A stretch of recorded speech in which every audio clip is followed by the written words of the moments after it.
Então, hoje, 27 de maio de 2021, estamos retornando os trabalhos de estudos do grupo de pesquisa, o GPIFRE, o grupo de estudos e pesquisa interdisciplinar em formação humana, representações e identidades, né? Cujos professores, pelo menos boa parte deles, estão aqui, representados e representando, né? Todos eles estão: André Ferreira, Paulo Julião, Rafael Guazelli Valério, Maria da Conceição da Silva Lima, Arnaldo Schlarta, Viviane de Bona, e eu, Railane, para além de alguns alunos que estão aqui também compondo o que eu aqui estou chamando de mesa, e que tem hoje como objetivo tratar de um livro, né, do leitor ao navegador, do professor Roger Chartier, que faz parte da Escola dos Análises do Movimento da História Cultural na França, e que tem sido um grande referencial teórico para os estudos de História da Educação no Brasil, né? A gente pode dizer que, dentre os franceses hoje, talvez o Chartier seja o mais conhecido de todos entre os historiadores e os historiadores da educação no Brasil. Isso não sem razão, né? Chartier tem uma vasta obra dedicada não só à história do leitor e da leitura, mas também do livro, e é sobre isso que o professor Paulo Julião irá hoje tratar aqui conosco, apresentando essa obra junto com alguns dos seus alunos. Lembro que o grupo, o GPIFRE, como é carinhosamente conhecido, ele tem o seu viés de estudos, de ensino, de pesquisa e de extensão, né? Dentro desse tripé aí que compõe o grupo, isso porque estou entendendo estudos e ensino no mesmo tripé, a gente tem a extensão através do Multiverso, que é um programa de extensão que tem dentro dele 5 projetos, né? Aqui comandados por nossos professores que aqui estão. Não irei hoje tratar muito deles, porque nossa função hoje é a função estudos, e por isso passo a palavra para o professor Paulo, que irá, a partir de agora, comandar a nossa tarde, a partir da apresentação do livro do Leitor Navegador, do Roger Chartier. Gente, boa tarde, novamente aí, né? Railane se apresentou e saiu da reunião. Eu acho que ela apertou o botão errado, ela confundiu do microfone com o de sair da reunião. Enfim, o Roger Chartier, eu tenho contato com ele já há algum tempo já, eu acho que mais de 15 ou 20 anos já, que eu tenho contato com o Roger Chartier. Primeiro por leituras, né, de disciplinas e tal, na minha graduação. Posteriormente, no mestrado, eu acabei também lendo das disciplinas do mestrado. E no doutorado, quando eu comecei a trabalhar com a história cultural, né, que eu entrei nessa perspectiva no doutorado, eu comecei a ter contato, na verdade, com o Roger Chartier, né? Esse livro, inclusive, né, A Aventura do Livro, do Leitor Navegador, que é uma conversa, na verdade, né? Tem outros autores também que têm livros assim, que é com um autor chamado Jean Lebrun, eu acho que é assim que se fala, não falo francês bem. Mas esse livro, na verdade, é um diálogo que mantém com esse outro autor aí. E nesse diálogo, ele vai mostrando, ao longo da sua conversa, algumas perspectivas, né? Dentro de uma visão de história cultural, né? De como ele começa lá no século XV, inclusive, né, e vai até hoje. Hoje não, ele no século XIX, porque esse livro é dos anos 90, né, no século XX, na verdade, porque esse livro é dos anos 90. Mas a gente pode trazer essa discussão até para os dias de hoje também. Eu acho que essa discussão cabe nos dias de hoje, né? E o Roger Chartier, ele trabalha com a perspectiva da história cultural, né? Eu não sei quantos aqui estão afinados, digamos assim, com essa discussão, mas a história cultural é uma perspectiva, digamos assim, da história, que procura ver o mundo através, o mundo como uma produção da cultura, né? Não necessariamente o livro, enfim, mas o mundo como uma produção da cultura, e como a realidade, seja ela do que for, é dada a ler a partir de uma visão do cultural, né? E você pode utilizar a história cultural para ver qualquer evento histórico, qualquer movimento, qualquer, digamos assim, qualquer objeto da história, a partir de diversas perspectivas, né? Quem é da história vai saber do que eu estou falando, você pode ver a partir do social, você pode ver a partir do econômico, que, na verdade, acaba meio que se misturando a muitas questões dessas. E o Chartier é de uma linhagem, né, da história que procura ver a história a partir de uma perspectiva cultural, né? Tem outros também, né? Tem o Peter Buck também, né? Que eu também utilizo inclusive nas minhas disciplinas e tal, o Peter Buck. Mas o Chartier é, digamos assim, o mais conhecido dentro dessa perspectiva da história cultural. E aí, esse livro, né, a aventura do livro, do leitor ao navegador, né, o Chartier, ele vai meio que fazer um apanhado de como esse livro, de como o livro em geral, não necessariamente esse livro, mas o livro em geral, de como o leitor, de como o autor, de como o editor e de como a biblioteca. E aí eu posso colocar mas eu posso colocar também os editores, as bibliotecas, os autores e tal. Eles passam, a depender do seu contexto histórico, né, eles passam por diferentes formas de visão de mundo e de visão de perspectivas. E essas perspectivas, elas têm suas rupturas e suas continuidades, né? A gente tem assim, quem vê a história muito de fora e tal, parece que tem uma percepção de que a história é assim. Por exemplo, começou a Idade Moderna, então tudo aquilo que era da Idade Média se apagou e a partir de agora a Idade Moderna traz um novo mundo e o mundo passa a ser moderno. Começou a Idade Contemporânea, a Idade Moderna se acabou e a partir de agora tudo passa a ser da Idade Contemporânea.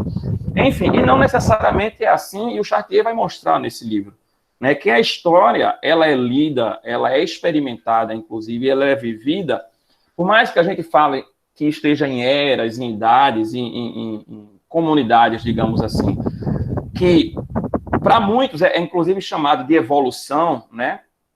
Que é um tema também que é caro aí e cabe discussão, mas eu não vou entrar nesse ponto aqui. A história é feita de permanências e rupturas, né? E o Chartier vai mostrar isso na história aí do leitor ao navegador, né? A proposta que eu trouxe é justamente para a gente passear pelo livro, né? Pelo livro dele, do Roger Chartier, que ele começa com um prólogo, né? E aí ele vai discutir, inclusive, a Revolução de Gutenberg, né? Começa lá no final do século XV, século XVI, e nesse prólogo o Roger Chartier vai discutir exatamente o que aquela Revolução de Gutenberg, na verdade, trouxe para o mundo, né? E o que o mundo constituiu de leitor, de produção, de escrita, de biblioteca, a partir daquela Revolução de Gutenberg. Mas aí, novamente, deixando claro que não necessariamente essa revolução de Gutenberg, que começou no final do século XV, né, século XVI, é uma revolução que automaticamente vai cortar ou vai quebrar tudo aquilo ou toda a forma que foi se produzindo, que se produziu escrita antes do Gutenberg, né? Ele deixa claro, inclusive, que a produção de livro escrito à pena, para você ter uma ideia, ela vai durar até o século XIX, ainda se produz, inclusive, livros, né, escrito à pena no século XIX, né? Então, isso, não, só para você ter uma ideia dessa questão da ruptura e da permanência, né, dentro da história, não necessariamente porque começa uma idade, ou começa uma nova era, ou começa uma revolução, tudo que foi feito até ali é apagado, ou todas as formas de se entender as questões ali são apagadas, né? Eu vou só fazer um parêntese aqui, porque um dia desse eu estava conversando com o André, e quando eu estava lendo esse prólogo, inclusive foi quando eu estava exatamente tendo essa conversa com ele, dizendo a ele de uma foto, inclusive, que ele compartilhou. Parece uma coisa boba, mas realmente faz parte, inclusive, dessa percepção da história. Ele compartilhou num sítio que ele diz que vai nos convidar para um churrasco que nunca convida. E essa foto é interessante, né? Porque essa foto mostrava André, junto com os amigos, ao lado de um porco sendo assado a lenha, e, ao mesmo tempo, ele tomando com as pessoas bebidas que são produzidas na indústria. Veja, pode parecer uma besteira, mas ali a gente pode ver as questões de permanências e rupturas na história, né? As bebidas na indústria, elas começam basicamente no século XIX, digamos assim, quando a gente tem realmente o boom da Revolução Industrial. E assar porco a lenha, isso é coisa da pré-história, inclusive. Se a gente fosse pensar que assim, acaba um momento da história e se começa outro automaticamente, André deveria estar, digamos, assando o seu porco lá num forno elétrico. Mas não é isso que acontece. É utilizado, digamos assim, algo da pré-história, que é o fogo a lenha, né? E algo também da idade, digamos assim, contemporânea, da Revolução Industrial, que é a produção de cerveja, digamos assim, a partir da indústria, né? Então, na mesma fotografia, a gente pode perceber, por exemplo, que não necessariamente, que a história tem disso, tem permanência e ruptura. Eu disse a ele isso, eu disse, olha, André, eu estou lendo aqui o livro, estou lembrando dessa tua fotografia, né? E cobrando a ele também, lógico, a nossa visita ao sítio, com um porco assado que ele vai nos proporcionar a lenha, como era na pré-história, né? Voltando aqui ao livro do Chartier, ele vai inclusive mostrar isso, né? Que na verdade, não necessariamente porque o livro, por exemplo, chegou dentro de uma perspectiva e porque a revolução aconteceu com Gutenberg, que tudo aquilo foi perdido, porque a história tem disso. Né? A história não apaga tudo a partir dali, a partir de agora começou do zero, tudo, absolutamente tudo que deve ser desenhado dentro da história, né? E aí ele vai mostrar, inclusive logo no prólogo ele vai falar do livro digital, que, pasmem, ele está falando aqui do livro de CD-ROM. Eu não tenho ideia quando que eu vi um CD-ROM na minha vida. Já faz muito tempo. E ele mostrando aquilo, né? Ele está falando do livro do CD-ROM, já que ele está escrevendo nos anos 90, e mostrando que essa produção desse tipo de livro é uma produção, e o leitor e o produtor desse tipo de livro, até o produtor da máquina de escrever e o produtor, por exemplo, do computador, ou o autor de um livro que escreve no computador, na máquina de escrever, é um autor um pouco diferente daquele autor que escrevia a pena. Por quê? É como se a sua relação com a escrita fosse uma relação um pouco diferente da relação do cara que escreve a caneta ou que escreve a pena tem com a escrita. Não é? Veja, eu vou só dar um exemplo bem básico aqui. Quem já nasceu, digamos, já entrou na universidade na era do computador, e principalmente assim, a partir de 2005 e 2010, e quando a internet se popularizou mesmo, você está escrevendo um texto, hoje eu, por exemplo, quando eu vou escrever um artigo, às vezes eu pego um parágrafo todo e, quer saber, esse parágrafo está legal, uma página toda, e vou lá e apago aquela página, não é? Se você escreve à mão, você pode até rasgar aquilo, mas a probabilidade de você ter aquilo ali depois, inclusive até para você pegar, você pode rasgar aquela página, jogar no lixo, eita, aquilo ali tem algo interessante, você vai lá e pega de volta e vê o que tem de interessante ali. E às vezes, se você, por exemplo, apaga aquilo, né, que está escrevendo no computador, salva aquilo que você estava escrevendo a partir do que você apagou. E quando você vai voltar, você não tem mais aquilo. Né? Ou aquilo ficou na sua mente, dificilmente fica 2, 3 páginas que você apagou, uma página inteira, ou então você vai ter que ter salvado aquilo em algum lugar. Então, até a própria relação de quem pega aquilo para escrever, digamos, usando a pena ou a caneta, é diferente da relação daquela pessoa que escreve com o computador. Né? Ou seja, ele vai mostrando que, no próprio prólogo, que essa relação, ao longo da história, novamente, levando em consideração a questão da ruptura e da permanência desse processo de escrita, não é? Ela vai mudando, digamos assim, a parceria que o autor tinha com o seu produto que estava sendo escrito naquele momento ali. Né? E aí ele vai dizer, vai mostrar, por exemplo, né, que ele fecha, na verdade, esse prólogo, mostrando que até as luzes, né, ou seja, até o século das luzes, a gente tem uma escrita muito acadêmica, né? E, posteriormente, quando a escrita ela se popularizou e a leitura também se popularizou, essa leitura vai deixar de ser um pouco acadêmica, de ser um pouco elitizada, e vai entrar em campos, né, que outrora não lhes era nem permitido entrar, na verdade, né? Até porque determinadas leituras, determinadas pessoas, determinadas leituras não poderiam ser lidas, determinadas obras, desculpa, não poderiam ser lidas, determinadas pessoas também não eram permitidos o acesso à leitura, né? Então ele fecha esse prólogo com essas observações aí, né? E aí eu queria, na verdade, já que isso aqui é um debate, não necessariamente um monólogo meu, né? Eu queria, sei lá, ver de vocês também como é que vocês viram essa percepção desse prólogo, ou do Chartier, ou desse debate, enfim, eu queria ouvi-los também antes de passar para a segunda parte, que é justamente quando ele vai tratar necessariamente ou especificamente do autor. Alguém aí?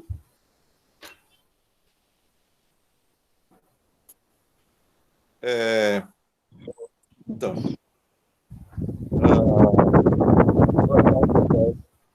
estão me ouvindo? Estão me ouvindo? Vou fechar a câmera aqui para melhorar a escuta. Veja, dos autores que eu acho muito pertinente, né? Ele já esteve aqui em Recife, né? Fizemos um curso com ele ali no Brenan, né? Muito bacana, não é isso?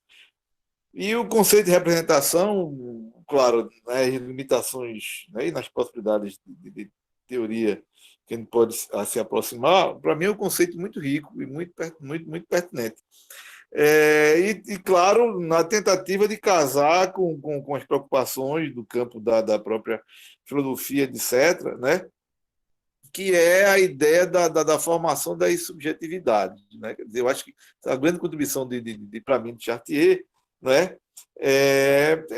Digamos, provocar ou possibilitar, não sei, tentar, aqui, dizendo aqui da minha recepção dele, né? Pensar uma ideia que é a subjetividade como experiência mesmo, uma experiência sociohistórica, não é? Claro, abandonando completamente a ideia de determinações racionais ou metafísicas, etc., não é? O Chartier me ajuda a provocar a ideia de que o modo de produção, né, das nossas ações, de certo, que se reverte em objetos históricos, em realidades que a gente pode, como historiador, analisar, né, e tentar ver como é que aquilo, quais as representações ali presentes ou ali manifestas, né, me fazem pensar, né, assim, a questão de que são nessas experiências históricas que a gente constitui o modo de subjetividade. O que eu quero dizer, basicamente, tipo, a forma de pensar de um homem medieval, não é completamente distinta de pensar de um homem contemporâneo. E quando eu estou dizendo isso, claro, é óbvio, mas o que eu quero dizer é a sua percepção de si, né? A sua percepção de si, quiçá a própria capacidade cognitiva aí colocada, né? Entendida aí como própria experiência social também. Então é isso. O que eu diria, né? Assim, daí dizer da minha recepção de Chartier é pelo conceito de representação, não é? E como esse conceito ele possibilita, pelo menos provoca, né, a gente pensar a própria discussão sobre os processos ou sobre a subjetividade como conceito, como problema de reflexão conceitual. Isso.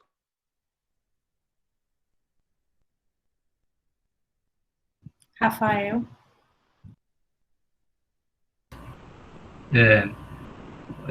Paulo, eu queria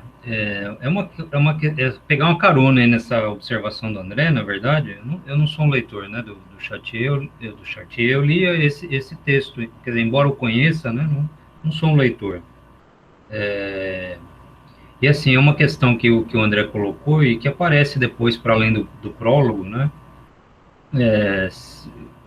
Ver se alguém gostaria de comentar isso e tal.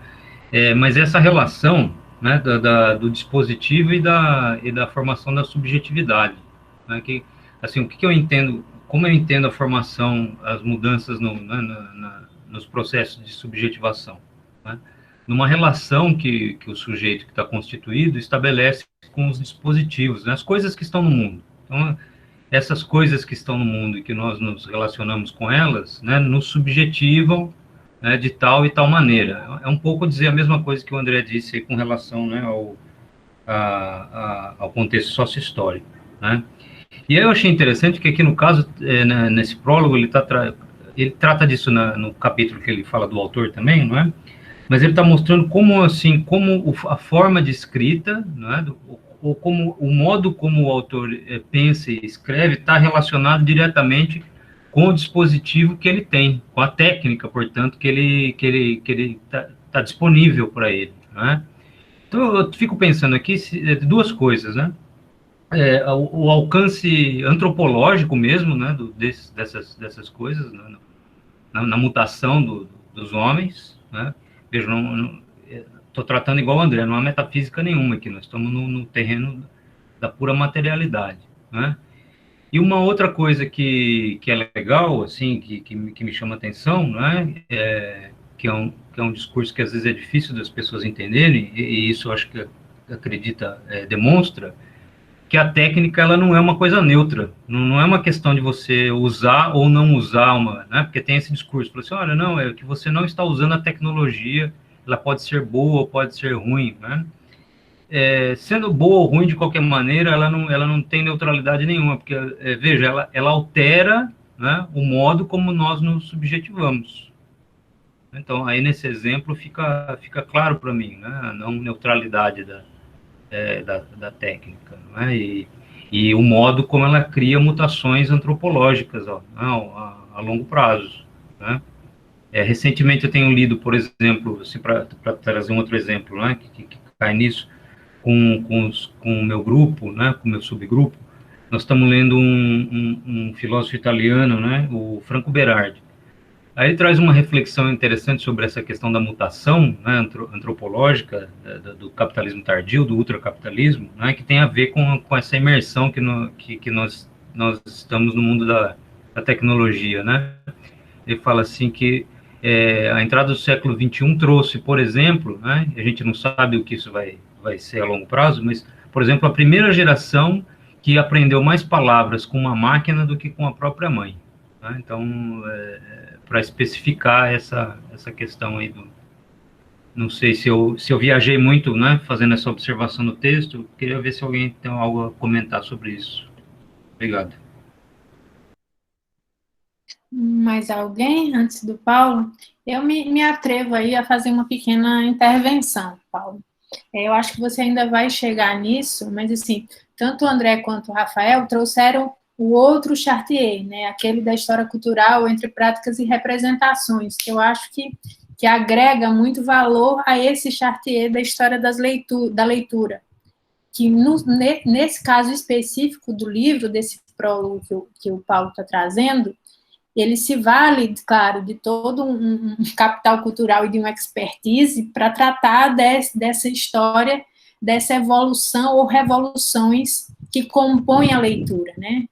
Tratar de dizer que a imprensa, enquanto suporte, mas também enquanto veículo, enquanto modus operandi, contribui com uma mudança, uma guinada epistemológica de construção de subjetividades, ela é muito rica, porque a gente vê, no próprio prólogo, o Chartier traz o rolo, o códice e o papel, né, e o computador para problematizar.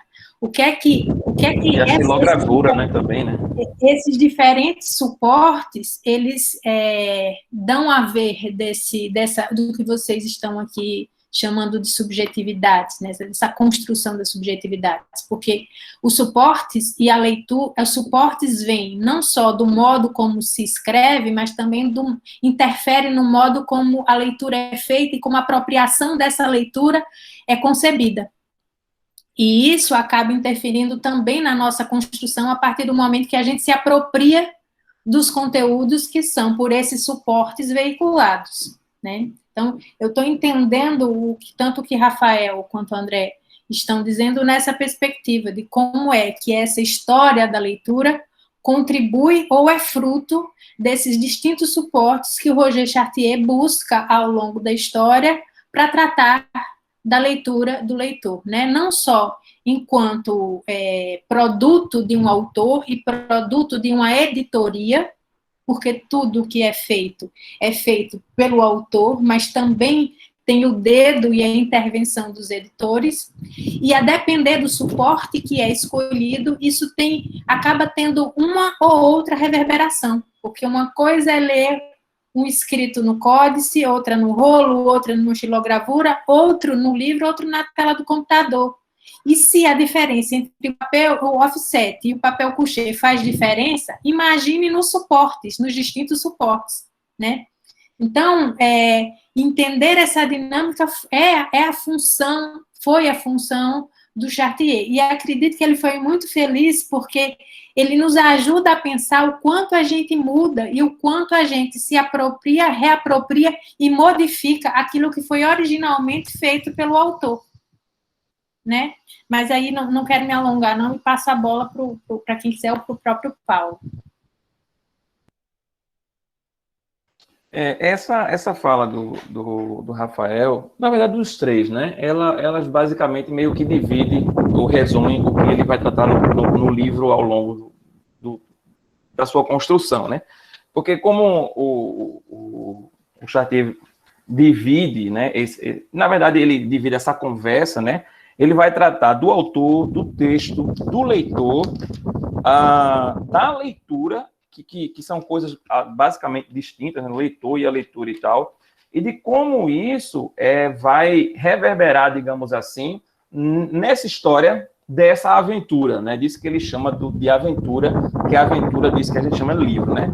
E a Railane, na sua fala, aí parou no computador, que é onde o Chartier para. Ele não, nos anos 90, ele ainda não estava com o telefone, né? Ele ainda não tinha chegado ao telefone. Com o smartphone. Com o smartphone, na verdade, né? O smartphone, ele não tinha chegado ainda ao tablet e tal.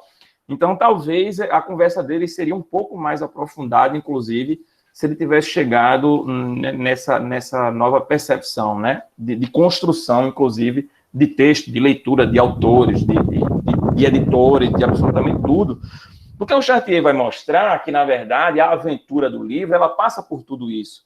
Essa construção de subjetividade, que acho que o Rafael chamou a atenção aí, e uma subjetividade da técnica da produção, ela não necessariamente vem da técnica da produção, digamos assim, do autor, mas a técnica da produção de absolutamente tudo, da leitura, do leitor, do autor, da editora, enfim, tudo isso faz parte dessa aventura e contribui para uma construção, na verdade, de subjetividade, na verdade, que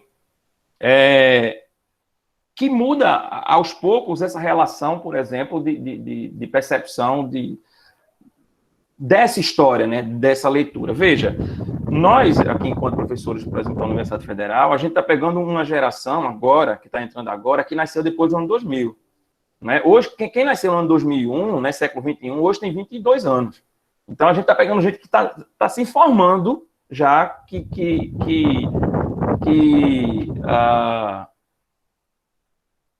já nasceu no século XXI, né? Ou seja, é um pessoal que já tem gente entrando na nossa universidade, na Universidade Federal, assistindo aula aqui, não é? Assistindo aula no primeiro período, já a partir dessa perspectiva, já lendo, inclusive no celular, e já tendo o contato com o professor a partir de uma tela de um telefone, não é?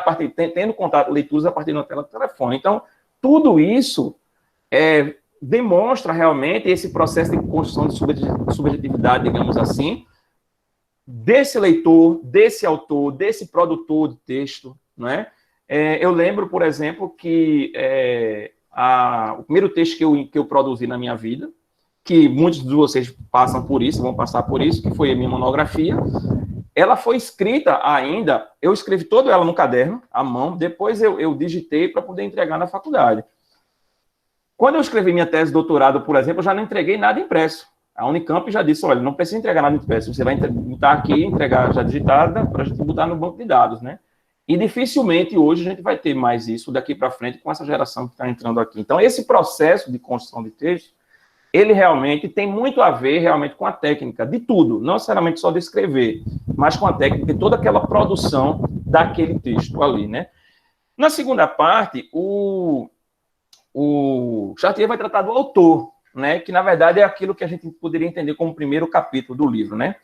E nesse autor, ele vai, na verdade, mostrar que há uma certa diferença, sim, na percepção do autor na hora que ele escreve e a partir da técnica que ele escreve. Ora, o autor do rolo da antiguidade, ele não poderia, por exemplo, ler e escrever ao mesmo tempo, que é o que a gente faz hoje com o computador. É um autor um pouco diferente. O autor oral, Por exemplo, você tinha filósofos, sei lá, na Grécia, que ele é autor de determinadas questões que ele, segundo o Chartier, ele acaba mostrando aqui, que muito provavelmente ele não escreveu. Ele era autor, o pregador, por exemplo, né, os pregadores, inclusive nas primeiras eras do cristianismo, você tinha padres, por exemplo, que eram autores de sermões, que esses padres, inclusive, não escreviam sermões, eles falavam esses sermões que eram escutados por alguém que, posteriormente, esse pessoal escrevia. Então, veja, nem todo autor de um texto, na verdade, é o escritor desse texto. E aí o Chartier faz essa diferença, né? Que a gente tem hoje a concepção nossa é essa. A gente estava discutindo aqui alguns autores, eu inclusive citei antes de começar nosso debate, a Mero Del Priore, acredita-se que ela é a autora e a escritora desse texto. Mas esse processo nem sempre foi assim, né? E assim, muitas vezes aquilo que o autor ele escreve, muitas vezes, assim, quem escreve, às vezes, escreve pensando na recepção já do seu texto, né?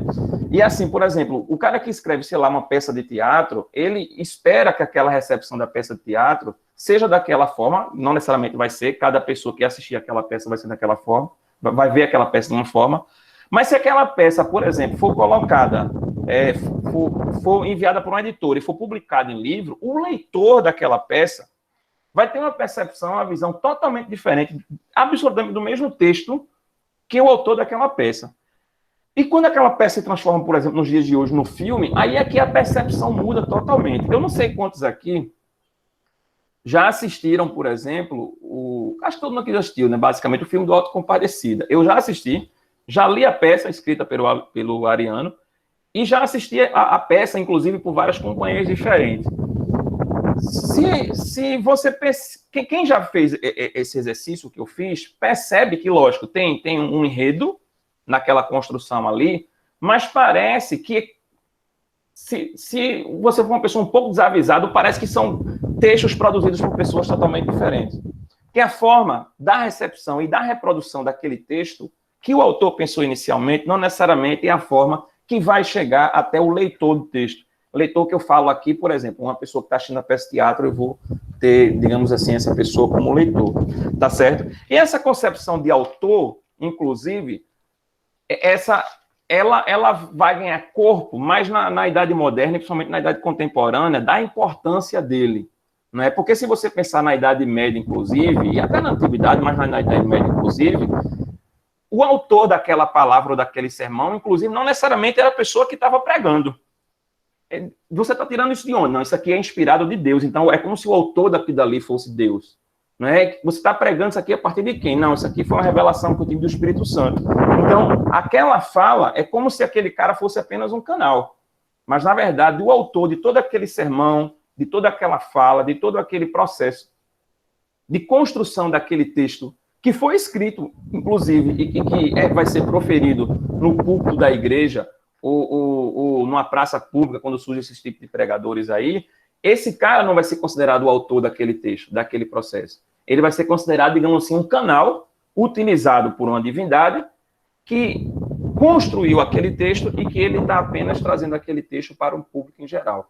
Lógico, a partir do século XIX, né, principalmente no século XX, mais ainda, essa ideia da busca do autor pelos seus direitos de autor, ela realmente cresce, né? Até porque, assim, veja, se você pensar até o século XVIII, um autor não vivia, basicamente, do livro que ele produzia, né? A não ser que ele tivesse um mecenas, que era um patrocinador, e o cara, basicamente, pagava mais por ter a exclusividade daquilo, por ter o seu nome, por exemplo, carimbado ali no livro, dizendo, olha, quem patrocinou essa obra fui eu, e ele vivia mais disso do que da sua própria produção, que era vendida em algum lugar, né? Então, veja que até a própria ideia de autor, e aí eu vou tratar, por exemplo, uma coisa que é mais cara a mim, que é a questão da religião, né? O autor de um sermão, muitas vezes, ele não tomava para si, ou não exigia para si a autoria daquele sermão. Hoje, se você pegar um autor que produz, sei lá, qualquer texto, inclusive, ele quer sim um reconhecimento pela autoria daquele texto, né?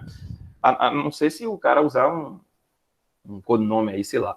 Mas, assim, ele quer sim a autoria daquele texto e ele quer o reconhecimento por isso. Quem produziu isso aqui fui eu. Inclusive, ele quer direitos autorais ele busca reconhecimento financeiro por isso e tal. Já na Idade Média, não. Na Idade Média, a concepção do autor, estou falando dessa questão desse pessoal do sermão, não necessariamente ele queria aquilo, porque a glória da construção daquele texto não era dele. A glória da construção daquele texto, na Idade Média até o início da Idade Moderna, era de Deus, era do Espírito Santo. Inclusive, era de grandes, pensadores, ou de santos, por exemplo, né? Quando o cara, sei lá, ia construir um sermão pensando nas ideias de Agostinho, por exemplo, ele trazia, digamos assim, a glória de toda aquela construção para Agostinho, não para ele, né? Então, a própria percepção de autor, ela vai mudando ao longo do tempo, e a própria relação do autor com a sua produção, não é? Ou seja, quem olha, quem está assistindo e quem lê aquele autor, vai ler aquele autor de uma forma lá na Idade Média, e o cara do século XX, o cara do século XXI, vai ler de uma forma diferente a pessoa que produz.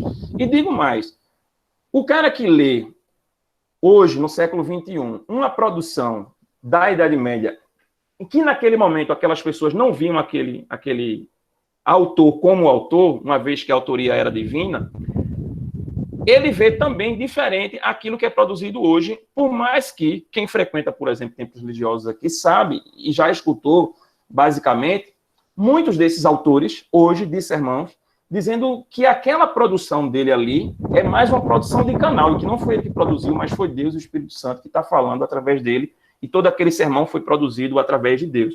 Isso, trazendo para o século XXI, ainda tem isso. Né? Ou seja, a gente ainda escuta isso. Eu que frequentei por muito tempo igreja protestante, eu via muito isso. Os pastores, eles escrevem todo um sermão, leem aquele sermão no culto, mas é como se no final a ideia, a sensação dos fiéis é de que o pastor foi apenas um canal para aquele sermão. Ele não foi necessariamente o autor daquilo ali, né? Então, essa concepção de autor, essa importância de autor, ela vai mudar realmente ao longo de todo o processo. E aí, já que a Rayane, quando tomou a palavra, ela falou do clássico, né, do Roger Chartier, ou do maior clássico, na verdade, Chartier tem uma série de livros que são clássicos, né, que é a História Cultural entre Práticas e Representações. Até a própria construção do autor e daquilo que ele constrói é a partir do momento que aquela representação é dada à lei. Isso pode ser na Idade Média, na Idade Moderna, ou hoje, no século XXI, quando lemos, né, muitos dos nossos artigos, inclusive, no telefone celular, né, no smartphone, enfim. Então, nessa concepção de autor, foi isso que eu trouxe, né, que eu puxei aí. E aí também, novamente, eu abro para que vocês façam algumas considerações aí antes da gente continuar.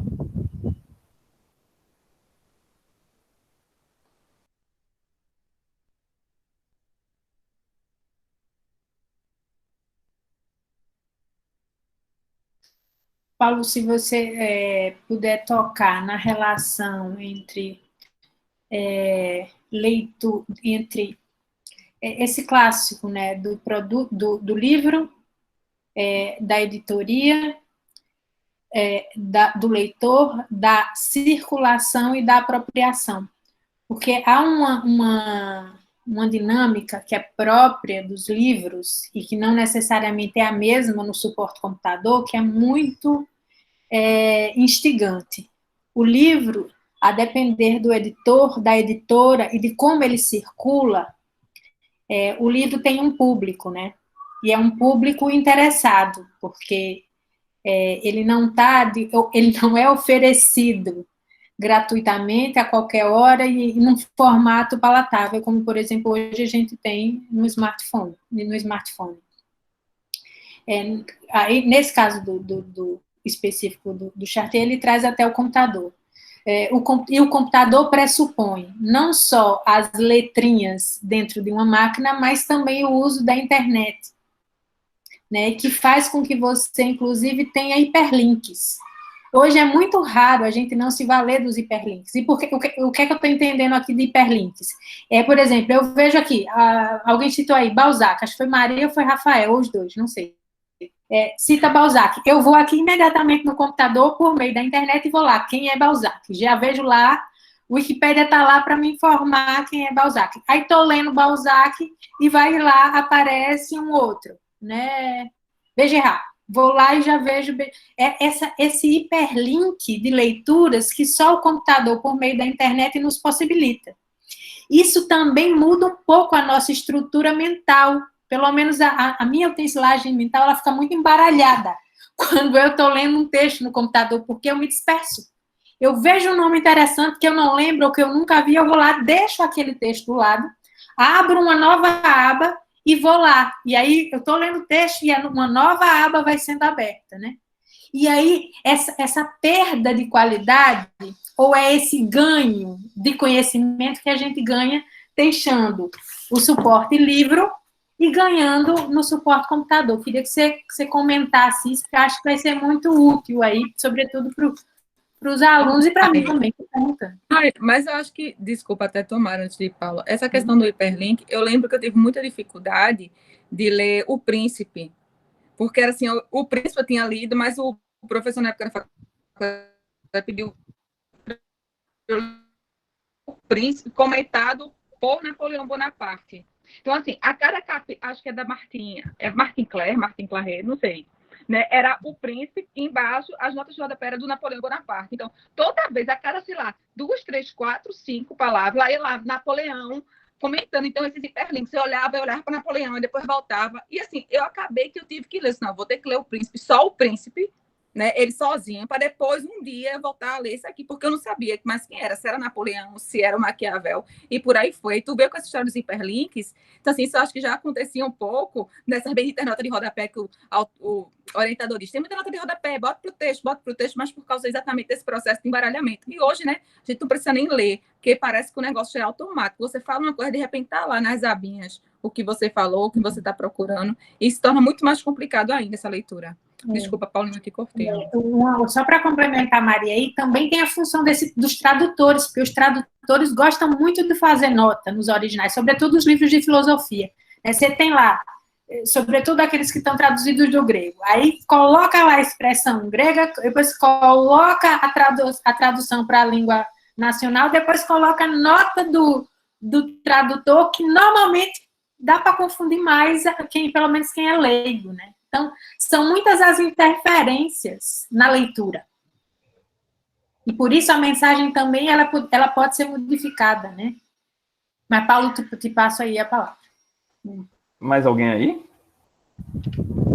Olha, sobre essa questão, essa última fala de Railane aí, tem uma coisa que quem leu aquele livro da História da Educação, né? Quem trabalha com ele, eu trabalhei muito tempo do Câmbio, eu nem sei falar desse autor, Câmbio, né? É interessante que ele usa muita palavra em latim e não traduz e não coloca referência. E assim, quando ele está falando da Idade Média, ele usa muito o termo em latim. E eu que me vire para saber o que o cara está usando, né? Ele não faz isso. Paulo, é o nosso tradutor em português que não talvez eu não sei se no original ele fez isso lá no italiano, mas ele faz muito isso no latim. Sabe, que eu fico olhando assim, e o que é isso aí? Eu que der conta para aprender o que o cara quer dizer. Lógico que no contexto da frase, do parágrafo, você acaba, às vezes, entendendo o que ele quer dizer, né? Mas naquele livro lá não tem não, viu? Ele usa muita expressão, inclusive grega, já que você citou também, ele usa essas expressões aí, em que eu que me vire para dar conta.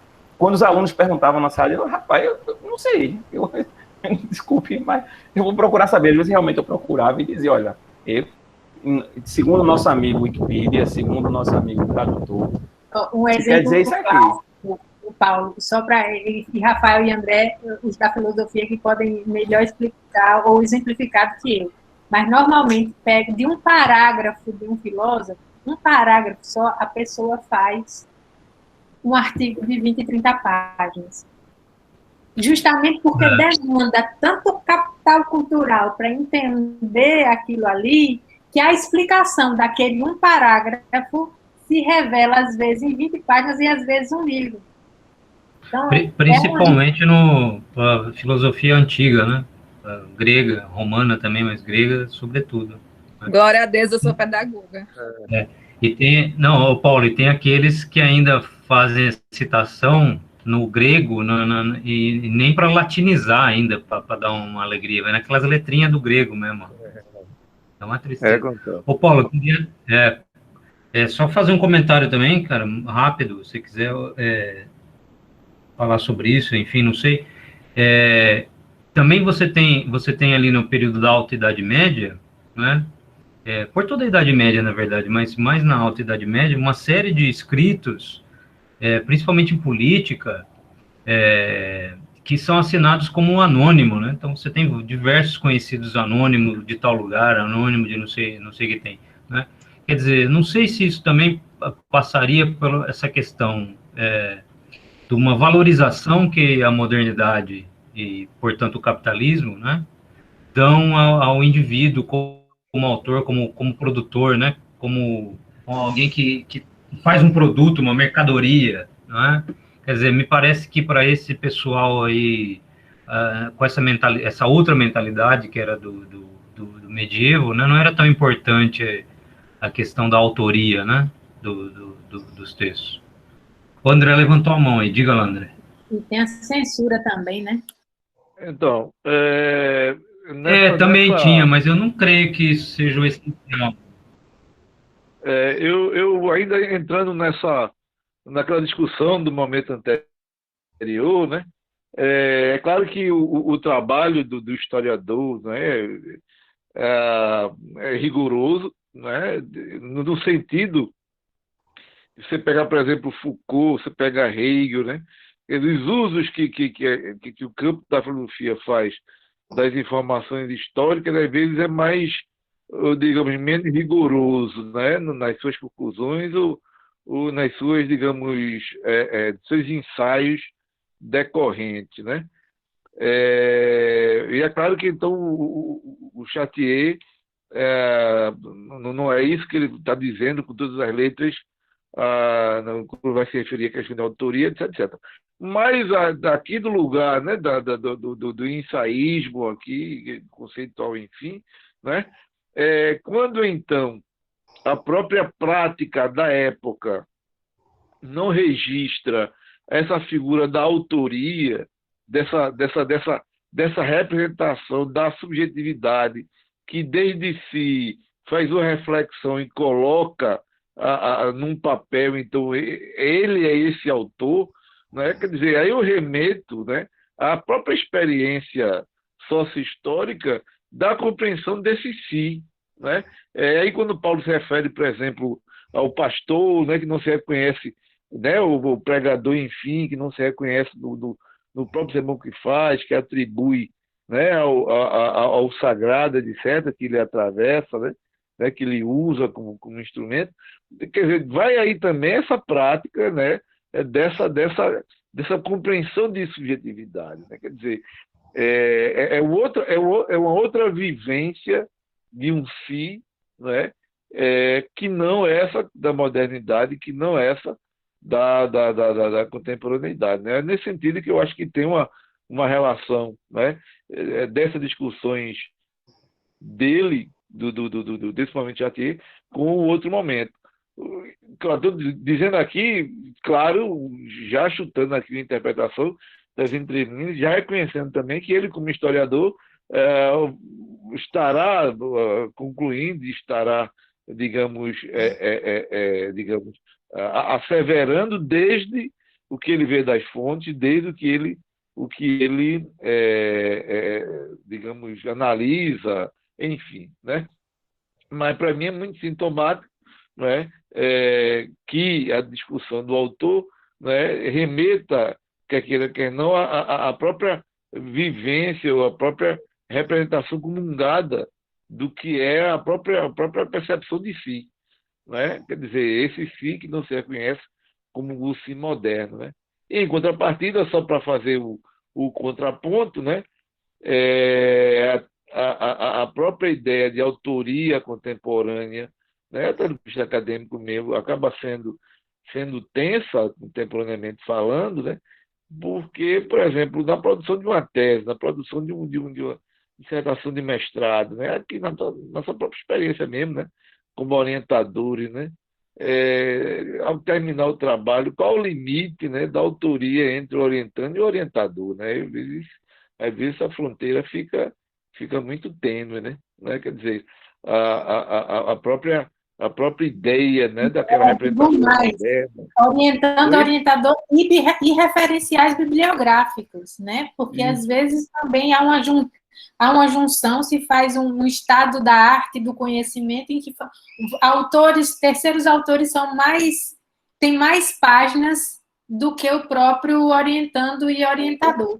O que remete, o que fragmenta ainda mais a ideia da autoria e, consequentemente, coloca ainda mais no plano da pura representação essa ideia desse si, que desde si mesmo reflete e vai lá e bota no papel, né?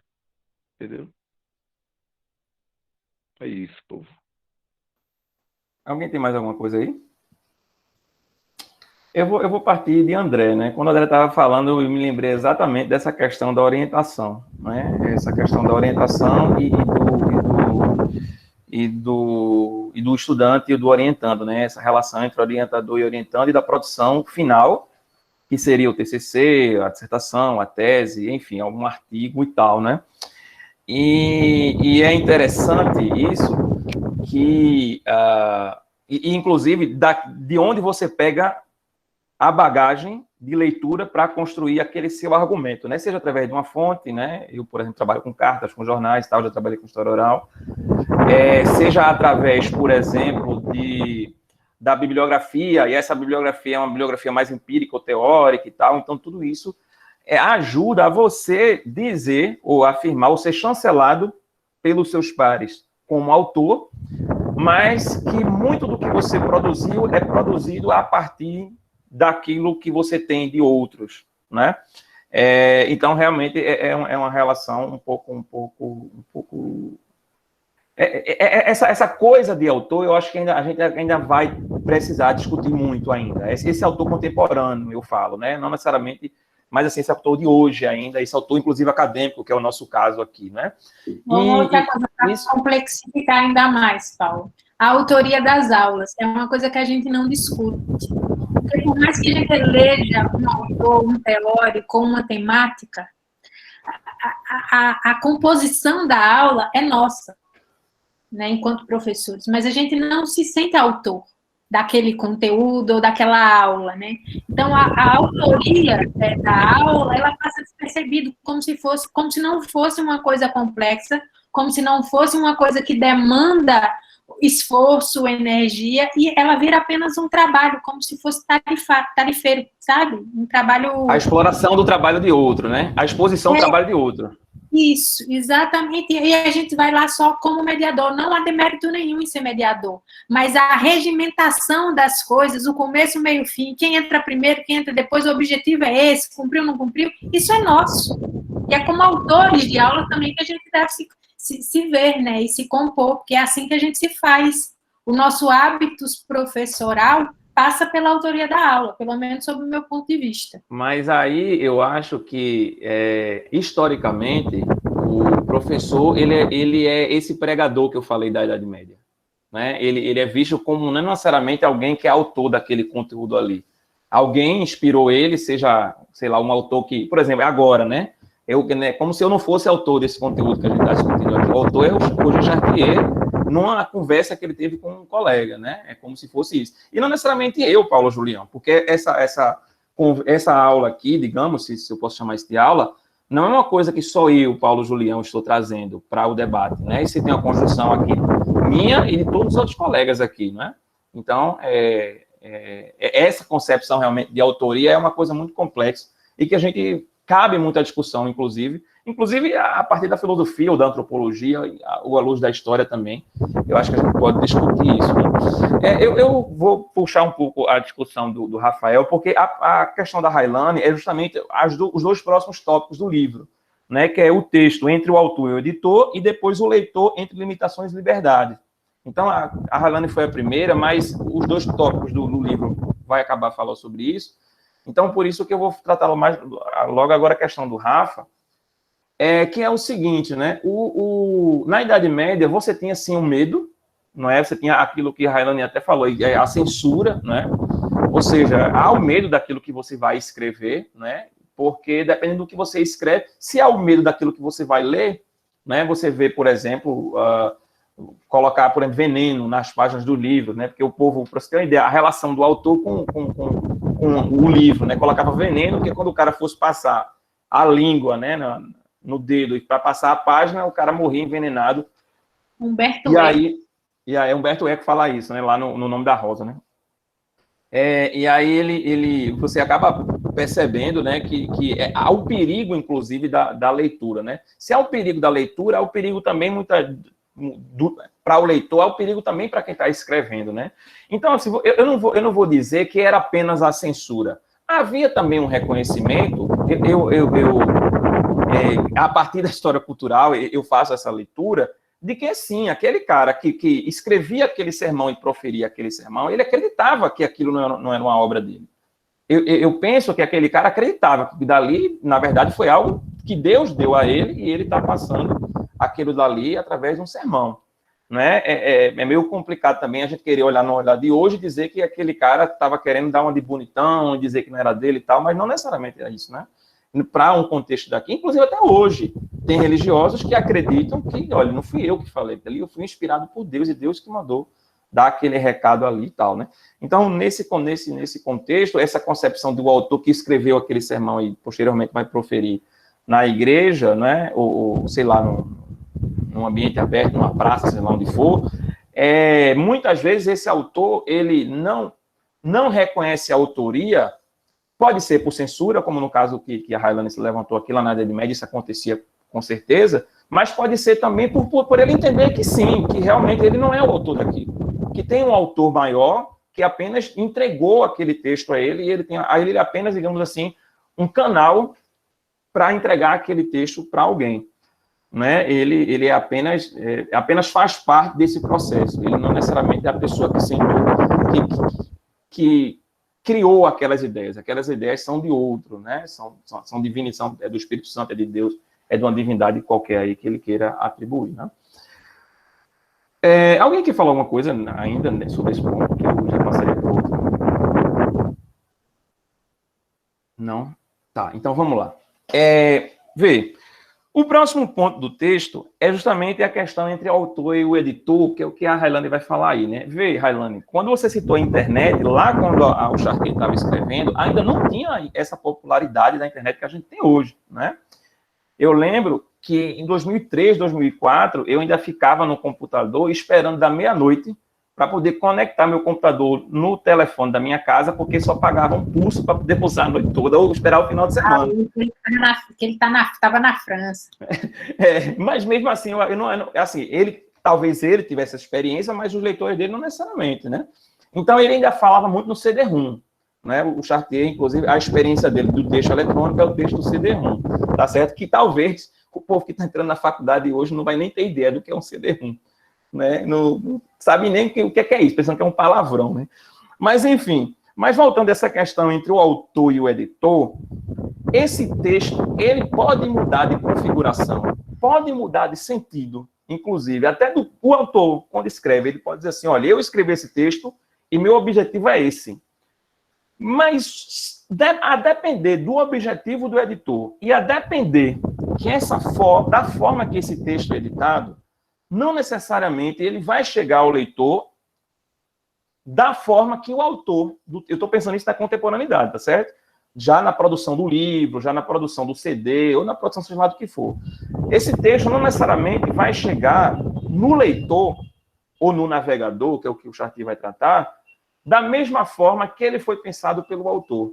Isso, lógico, que nenhum texto chega, nem que todos eles fossem... todo o texto fosse publicado apenas no formato de livro, claro que cada pessoa vai ter uma forma de leitura diferente para aquele texto. Mas o que ele quer dizer que é o seguinte, que essa relação de autor e editor é uma relação que muitas vezes o produto final vai tirar, digamos, aquilo que o autor queria passar na sua mensagem inicial. Ou a leitura final vai ser uma leitura um pouco diferente daquela leitura pensada na passagem inicial. E a depender da forma que aquilo é editado, quem, por exemplo, consegue ter acesso àquele texto por diferentes edições, quando lê aquele texto, ou quando recebe aquele texto por diferentes edições, vai receber aquele texto de uma forma diferenciada inclusive do mesmo conteúdo, do mesmo objeto. E aqui eu vou deixar claro, por exemplo, eu lembro, e aí eu vou trazer um exemplo pessoal, me permitam mais uma vez, eu lembro da coleção do Harry Potter, né? Enfim, do Código da Vinci, ou seja lá do que for, né? Quem lia o livro e ia assistir o filme, eu ouvi no cinema, inclusive, muita gente, não tem nada a ver com o livro. Bem, a história tinha a ver com o livro, inclusive foi baseada naquele livro. Mas parece que quem leu o livro já criou uma forma de personagem na sua cabeça. Já criou, por exemplo, uma forma de batalha, digamos assim, do livro do Harry Potter, sei lá do que foi e tal.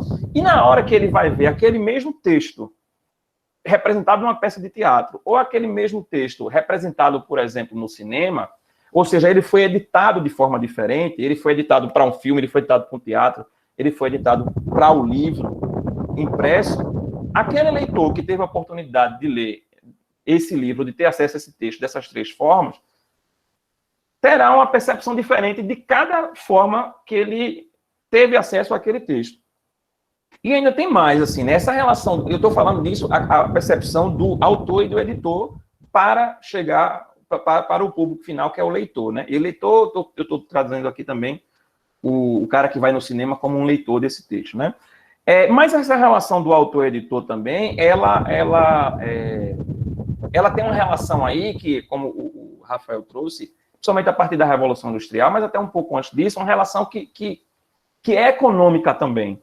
Não é? Porque, veja, quando os autores começam a perceber que há uma pequena possibilidade dele ganhar dinheiro, digamos assim, dele se sustentar a partir da sua produção, eles começam a vender essa sua produção, e aí surge aquilo que hoje nós conhecemos como direitos autorais, né? E esses direitos autorais, eles criam, digamos assim,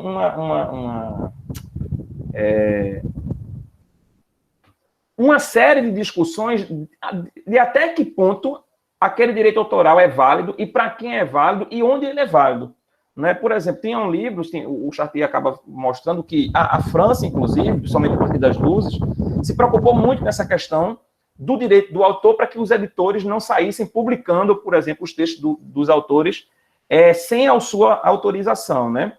Mas aí o que acontece? Surgem, digamos assim, as copiadoras da época, né? Ou seja, as editoras que não tinham aquele direito reproduziam, falsificavam aqueles textos ali e multiplicavam aqueles textos ali sem necessariamente autorização do autor.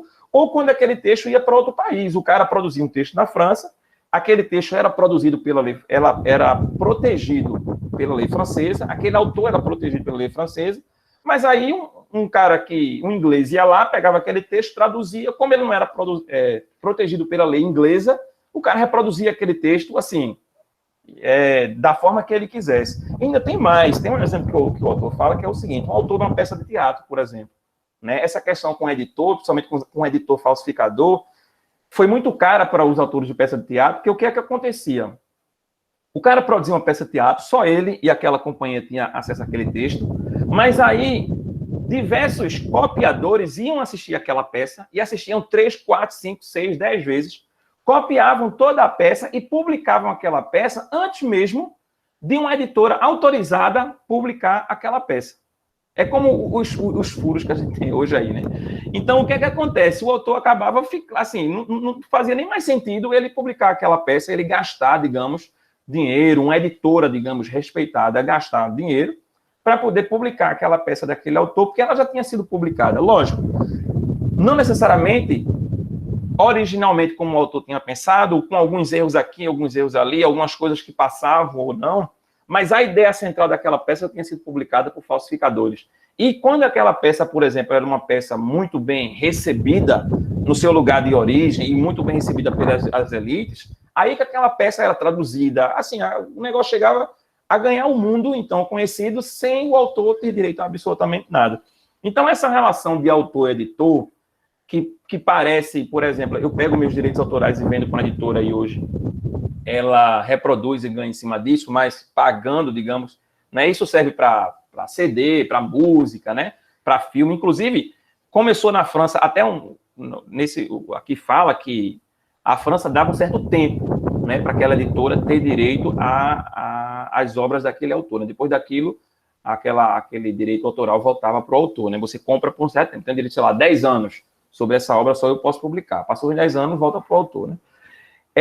Mas isso deu vazão também para que as outras pessoas passassem a publicar aquela obra, não necessariamente com o direito do autor, né? Então, as pessoas publicavam, inclusive, antes do autor autorizar a publicação por uma editora reconhecida, né?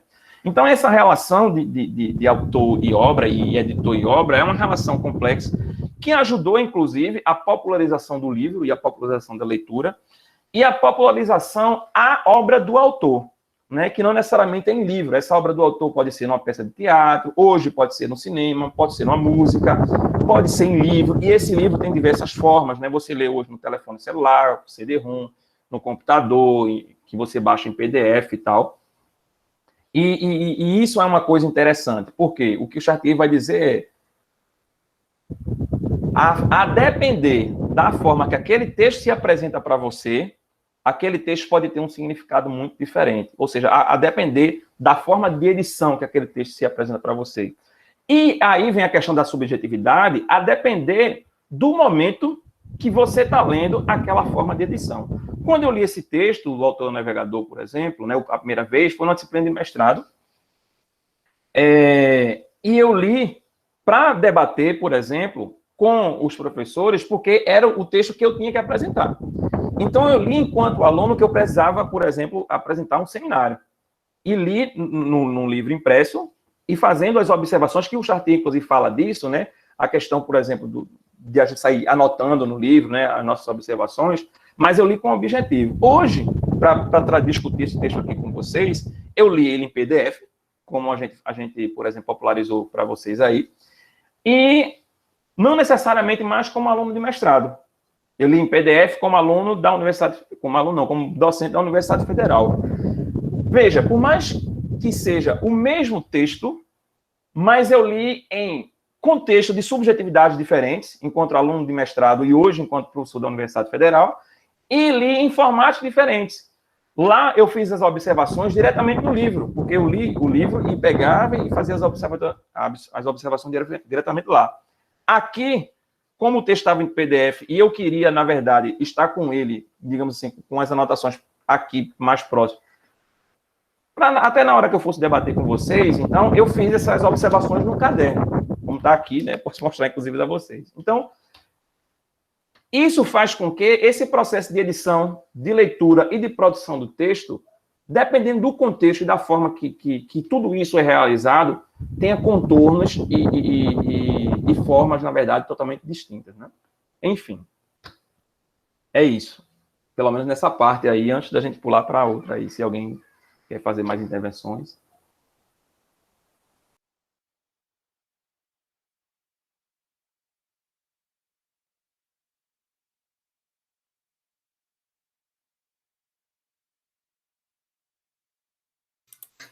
Eu acho, Paulo, que você já tocou, né, nesse ponto desde o início, e essa questão da forma de fazer a leitura, e o quanto nós, por exemplo, passamos por algumas transições, que é esse exemplo que você coloca, né?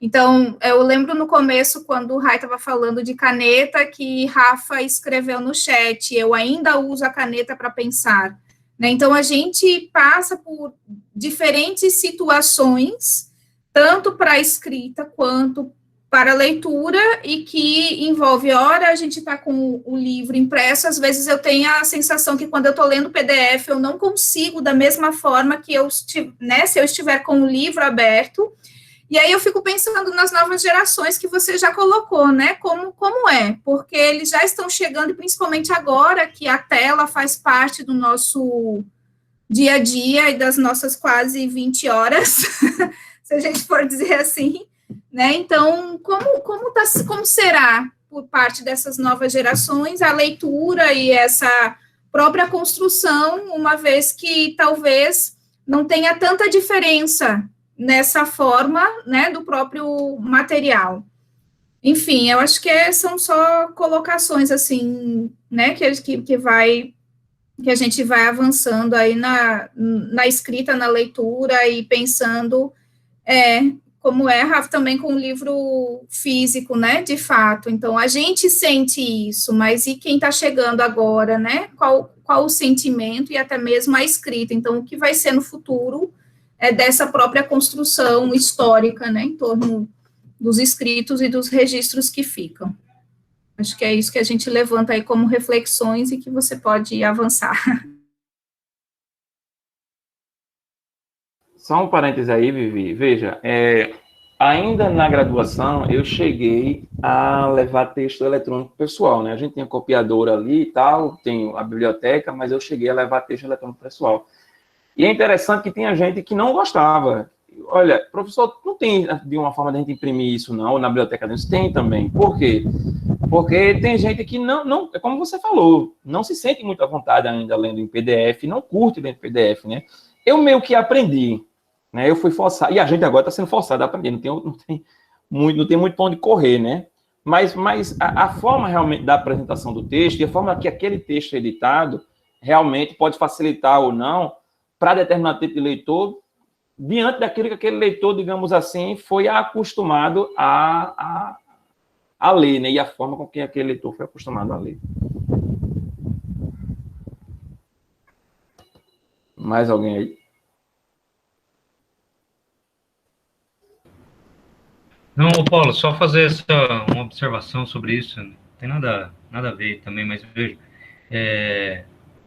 a questão de ler, né, em eletrônico, em PDF ou físico, né? O problema é que a gente tem lido, eu, por exemplo, né, tenho lido, que eu comprei até um Kindle, eu leio textos que, na verdade, foram produzidos para serem lidos como se fossem fisicamente, né, não para aquele dispositivo, né, isso que acaba atrapalhando. Então, eu quero ler, aparece uma nota de rodapé, eu não consigo clicar na nota e me leva até a nota, né? É o que você está falando aí, depende da edição, né? A edição foi feita para determinado suporte. Talvez isso atrapalhe também a nossa adaptação, né? Com esses outros suportes de leitura. Exato. E se aquele texto, por exemplo, o cara escrever ele numa forma de PDF que a gente reproduz hoje, geralmente a nota já está ali embaixo da página e tal, né? Porque, por exemplo, a questão do Kindle, se a nota estiver lá atrás, você aperta um livro, sei lá, você aperta e vai lá para trás, mas no Kindle não vai, né? Então você tem que sair passando até chegar lá atrás, né? Realmente muda totalmente a forma que você está lendo. E a recepção, inclusive, do que você está lendo.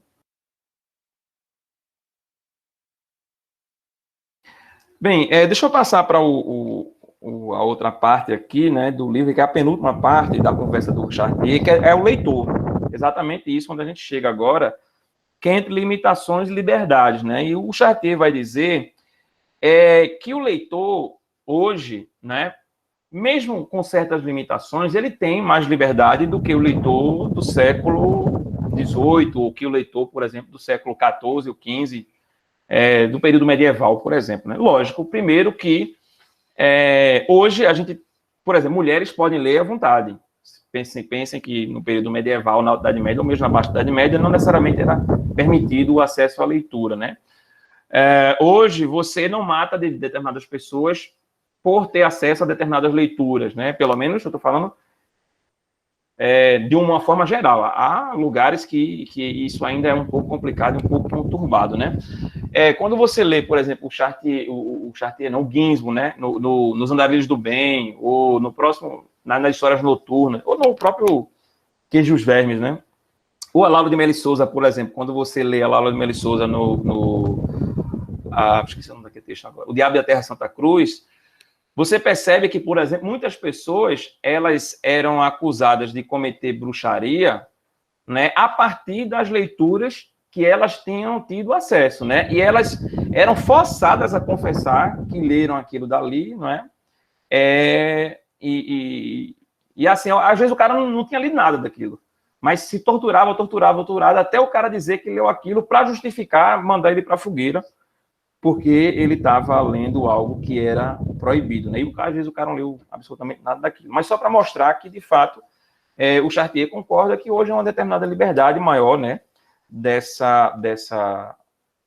leitor, né? E essa liberdade maior, ela é dada ao leitor pela multiplicidade e pela pluralidade de formas que o texto é apresentado, né? Veja, por mais que eu ainda gosto de ter o livro impresso, digamos, para ler, mas, por exemplo, se eu não tiver acesso a esse livro impresso, eu posso baixar um livro na internet, não é? Então, assim, há uma possibilidade maior de eu ter acesso à leitura, digamos assim, de eu ter liberdade, digamos, do que aquela possibilidade no século XVIII, século XVII. Até porque o livro era uma coisa que nem todo mundo tinha acesso, os que tinham eram livros caros, né? E quando se pensou a constituição daquilo que a gente hoje entende por biblioteca, né? Biblioteca hoje, não estou falando da questão de Alexandria e tal, não se tinha isso em todos os lugares, né? Você pode hoje estar em qualquer lugar, se tiver acesso à internet, você está participando desse nosso debate aqui, você baixa o livro tal e você tem acesso àquele tipo de leitura, né? Lógico, mostrando a leitura com todas aquelas concepções que a gente já discutiu aqui. Mas, na verdade, o fato é que hoje o Chartier acaba mostrando que sim, que a gente tem mais liberdade. E que, hoje, o autor, inclusive, ele interfere no texto produzido por outro autor. E aí o Chartier lembra sobre a questão do jornal, né? A maioria dos jornais impressos tem lá uma parte que é a voz do leitor, né? O Jornal do Comércio aqui de Pernambuco chama assim, a voz do leitor. E o outro jornal chama de outra coisa, mas é, digamos assim, um espaço que é dedicado ao leitor para que o leitor faça uma crítica, digamos, a uma matéria ou uma visão que o jornal apresentou. Lógico que na hora da editoração, o jornal vai escolher, com certeza, aquilo que ele entende que é importante que outros leitores tenham acesso. Isso a gente entra na questão do processo da editoração, né, como o Rafael está colocando aí. Mas digamos assim, o que o Chartier vai mostrar é esse processo, digamos assim, de interferência do leitor na concepção daquele texto. Coisa que, por exemplo, e aí vem a questão também da liberdade, coisa que isso era impensável, inclusive, em contextos medievais, principalmente se o texto fosse apenas falado. Se você fosse de encontro, por exemplo, aquilo que um padre estava proferindo num sermão lá no contexto medieval, você não estava indo de encontro ao padre, estava indo de encontro à palavra de Deus. Aquilo ali era um negócio, né? E hoje não, hoje você tem essa possibilidade de ir de encontro, né? Hoje, como digamos assim, como eu vou citar o Jornal do Comércio, já que foi o primeiro que eu citei aqui, como ele está na internet, você vê lá, abaixo de uma matéria, a participação também do leitor, né? Concordando ou discordando com aquilo que o autor da matéria, o jornalista em questão, escreveu, e inclusive até discordando e sugerindo. Olha, se você vir, por exemplo, o texto escrito por outro jornalista no jornal tal, você vai ver que você está equivocado, ou seja, ele vai mostrando que aquele autor está equivocado diante daquela percepção que ele trouxe ali, né? Então, assim, hoje, e aí vem uma questão que é a seguinte, a produção, o que é aquela matéria que sai no jornal hoje e que está estampada na internet? É apenas aquilo que o autor, o suposto, digamos assim, autor da matéria produziu, é aquilo que ele produziu a partir também de uma leitura que ele teve, ou também aquilo que ele produziu, mais os comentários de outras pessoas que fazem parte de todo aquele conjunto. Né? Quem é o autor, digamos, daquela página ali? É apenas o jornalista que assina lá embaixo, ou todas aquelas pessoas que fazem parte daquele debate que estão naquelas páginas ali, né? Enfim, nesse sentido, a gente percebe, digamos assim, que esse leitor, né, que aí a gente está, ele hoje, digamos, tem mais liberdade, não apenas para a leitura, mas liberdade, inclusive, de participar da construção da ideia daquele objeto ali, da ideia daquela leitura ali, né? Porque se o jornal está na internet e o leitor está debatendo ali aquela reportagem, então o autor, e não necessariamente a reportagem inicial, ele participou da construção, mas de toda aquela ideia daquilo que está sendo apresentado ali, ele também participa.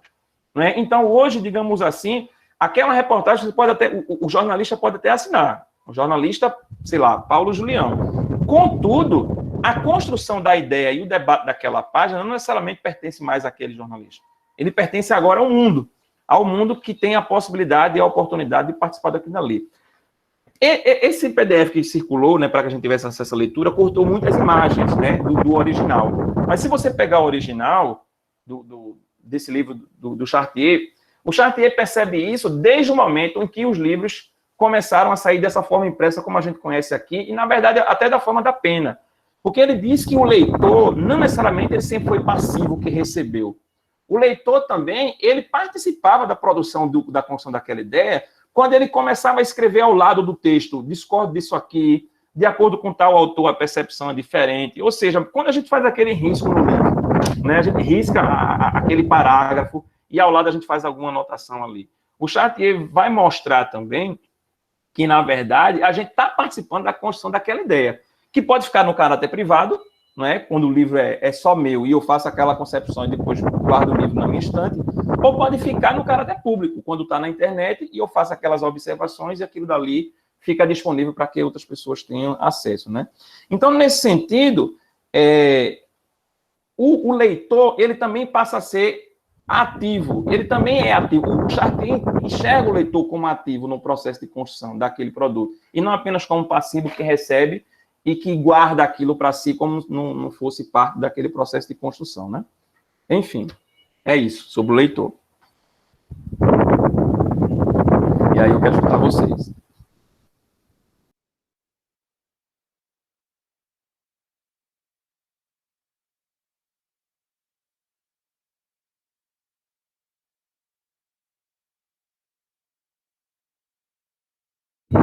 Ninguém? Posso passar para outra parte e aí a gente finaliza no final. Olha, gente, no final, a gente tem aqui o seguinte, né? A leitura entre a falta e o excesso, né? O Chartier, ele vai mostrar, por exemplo, que uma diferença muito grande entre o leitor silencioso e o leitor da voz alta, né? E ele vai mostrar a diferença de percepção da leitura silenciosa da leitura em voz alta. E ele vai mostrar que, inclusive, tem gente que não consegue ler, por exemplo, de forma silenciosa. Não sei quando já for na biblioteca e sentou perto de alguém que lê assim, a leitura, que o cara não consegue calar a boca. Você está lendo. Você vai até falar com a pessoa lá e ele, não, tá certo, desculpe, aí baixa um pouquinho o tom, silencia, mas depois volta a falar, né? E isso são formas de apropriação do texto. Tem gente que só se apropria do texto falando.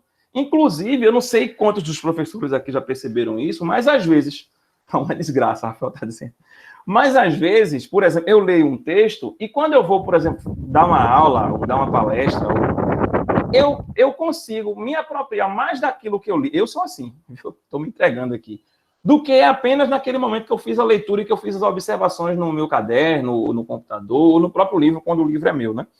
Então, nesse sentido, ele vai mostrando essa questão, e ele acaba dizendo assim, olha, o leitor em voz alta está ficando em desuso, né? Uma vez que as pessoas estão, inclusive, assim, indo para locais onde a leitura silenciosa, na verdade, ela é uma realidade um pouco maior.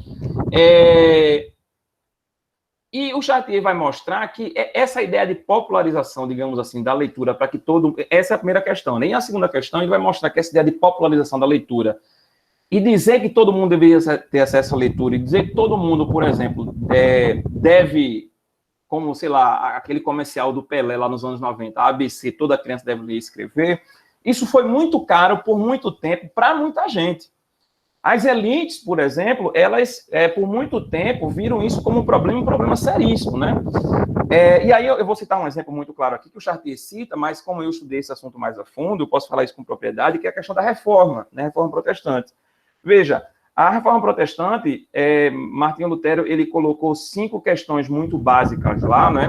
Que ele dizia que isso aqui a gente não pode abrir mão, que os protestantes, inclusive, acabavam chamando de 5 solas, né? Dentre as solas, tem sola a escritura, né? Ou seja, só a escritura, só vale o que tem na escritura. E para valer o que tem na escritura, o Martinho Lutero diz, olha, todo mundo tem que ter acesso à Bíblia. Ele traduziu o Novo Testamento para o alemão e, posteriormente, toda a Bíblia para o alemão, né?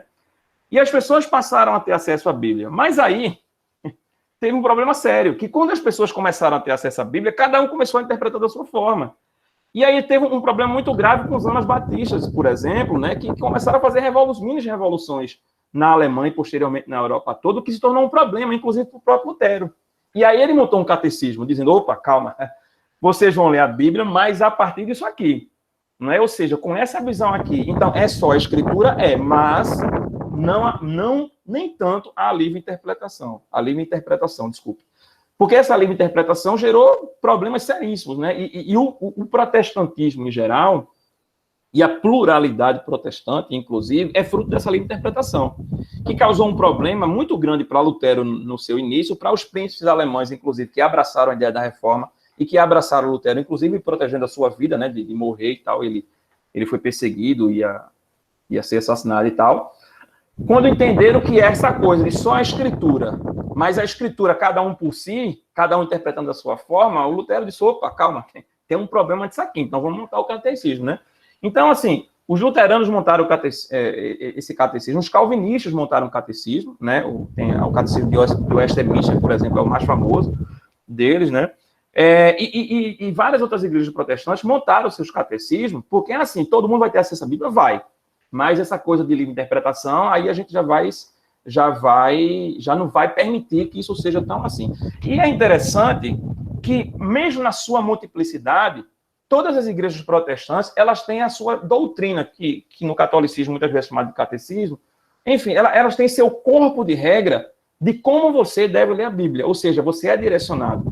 Essa popularização da leitura, ela não pode ser mais tanto com a livre interpretação, porque senão você vai ser o herege ao contrário, né? Porque o herege inicial era o protestante, e agora dentro da própria igreja protestante vão surgir novos hereges, porque vão ter interpretações totalmente distintas daquela da interpretação oficial.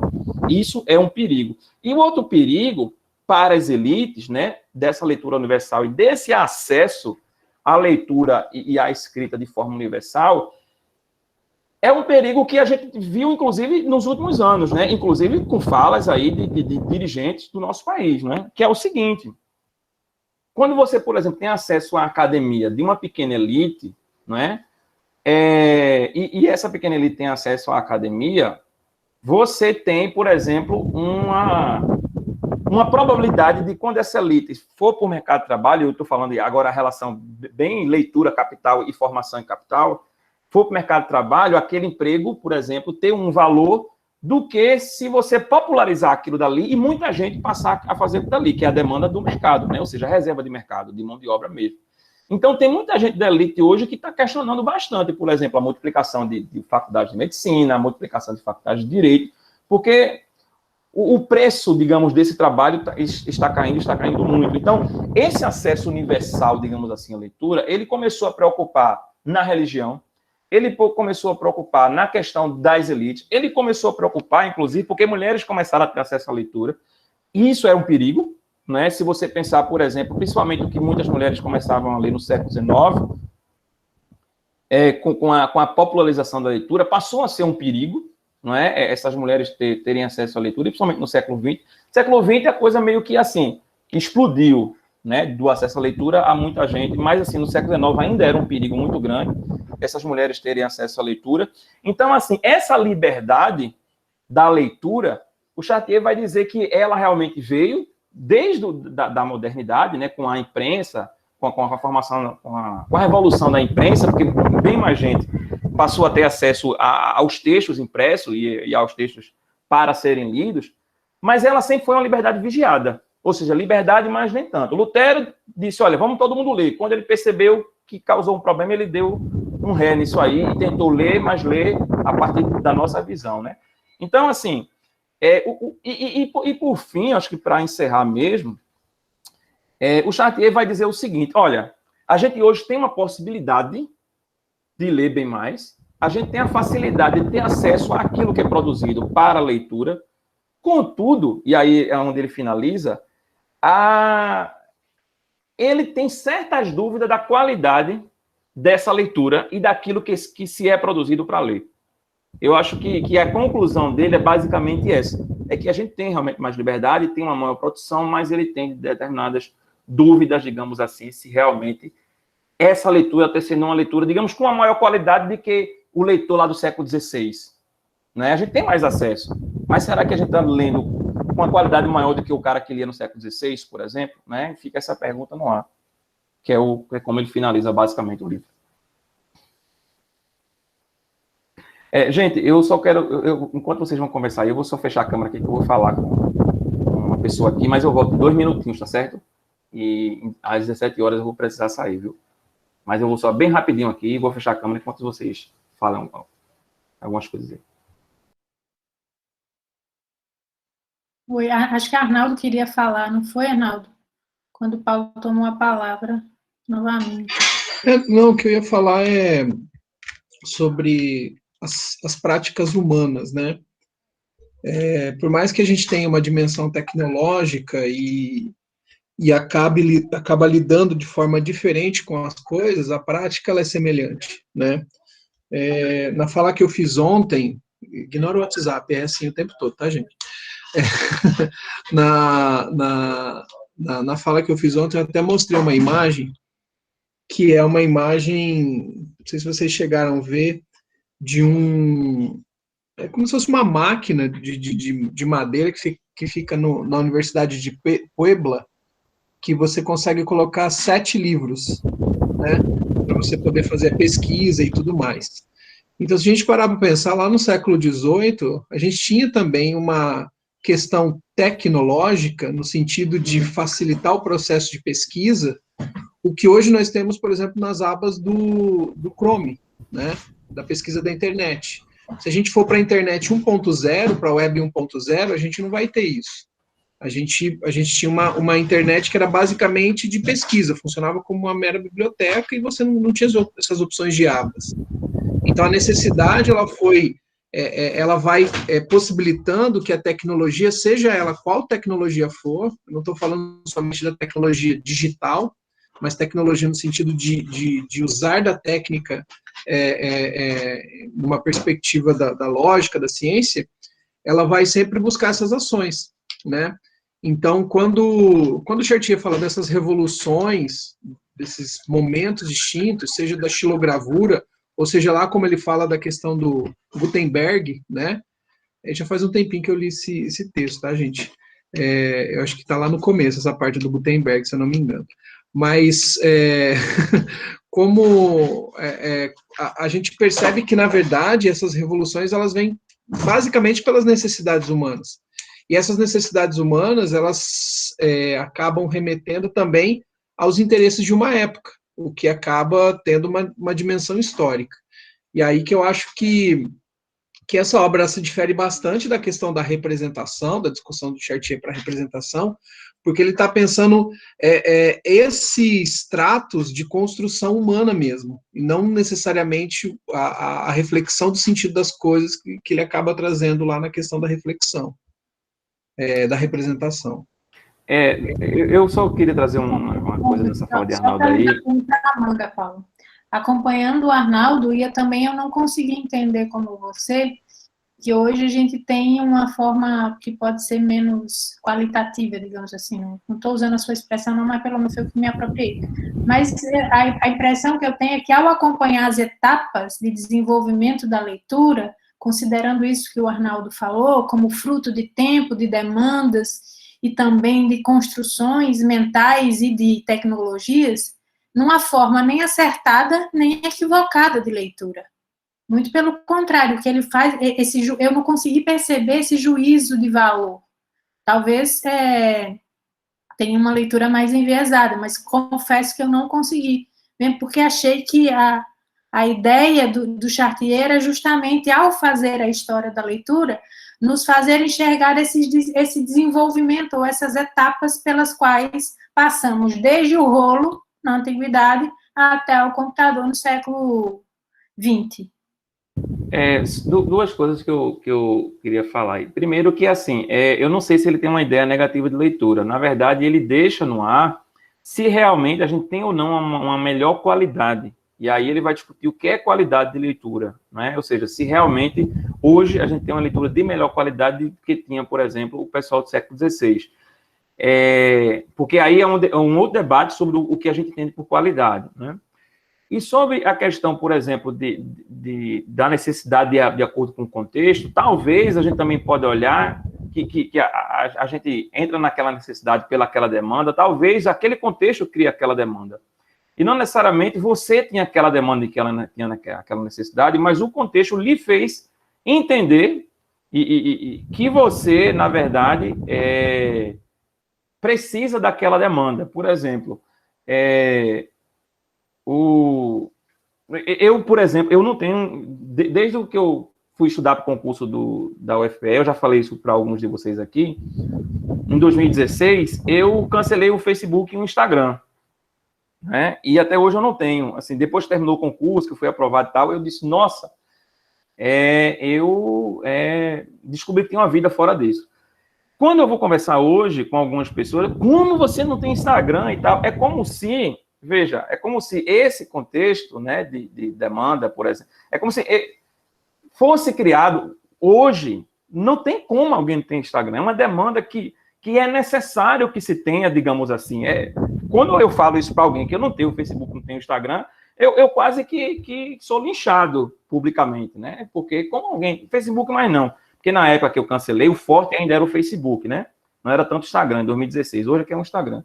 Então é como se criasse aquela demanda. Hoje, por exemplo, né? Você falar que algo... É impensável você pensar alguém hoje que mora em Recife que não tenha um smartphone, por exemplo. Então, eu não sei necessariamente se a gente vai em busca de determinadas coisas, porque a demanda daquele contexto... olha aí. Aquela demanda daquele contexto diz que a gente tem que ir, ou se o contexto cria uma demanda para a gente, né? Se o contexto, por exemplo, criou o Instagram como uma demanda, ou criou o smartphone como uma demanda, ou criou com determinadas questões, e isso é bem questões do capitalismo mesmo, e aí eu vou puxar a discussão talvez para outro viés, que vai criar aquela demanda dizendo, você precisa ter isso aqui, não necessariamente eu preciso, mas eu crio, na minha subjetividade, aquela concepção de que eu preciso ter aquilo. Então, eu vou em busca daquilo e preciso ter aquilo. E até hoje, muita gente não entende que eu tenho Instagram. Porque eu não quero ter Instagram. Pronto. Ponto. Paulo, aí eu acho que essa questão da produção de sentido, né, o que ele coloca é que cada um, a partir daquilo que necessita naquele momento e também com o que possui de significado, até mesmo do seu contexto, a sua forma de leitura, então vai se apropriar de determinada forma, né? E ele coloca que não existe forma adequada, existe aquilo que é apropriado para aquele leitor, né, naquele momento. E aí uma das coisas que a gente precisa destacar quando ele afirma que não há livro sem leitor, independente de como ela seja feita, né, e vai depender muito.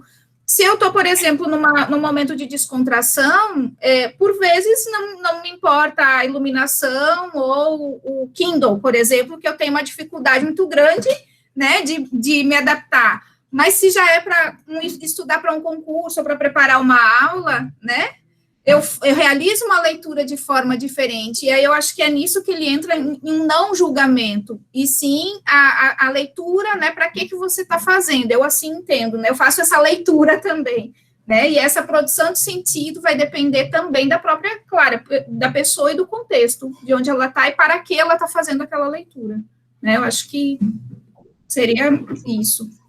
E isso pode ser do mesmo texto, inclusive, viu? É para que ela está fazendo aquela leitura do mesmo texto. Para que eu estou lendo, sei lá, esse livro de Chartier, e para que eu estou lendo daqui a 2 semanas esse livro de Chartier. O mesmo livro, da mesma forma, mas dependendo do objetivo, realmente, ela vai ter um sentido diferente.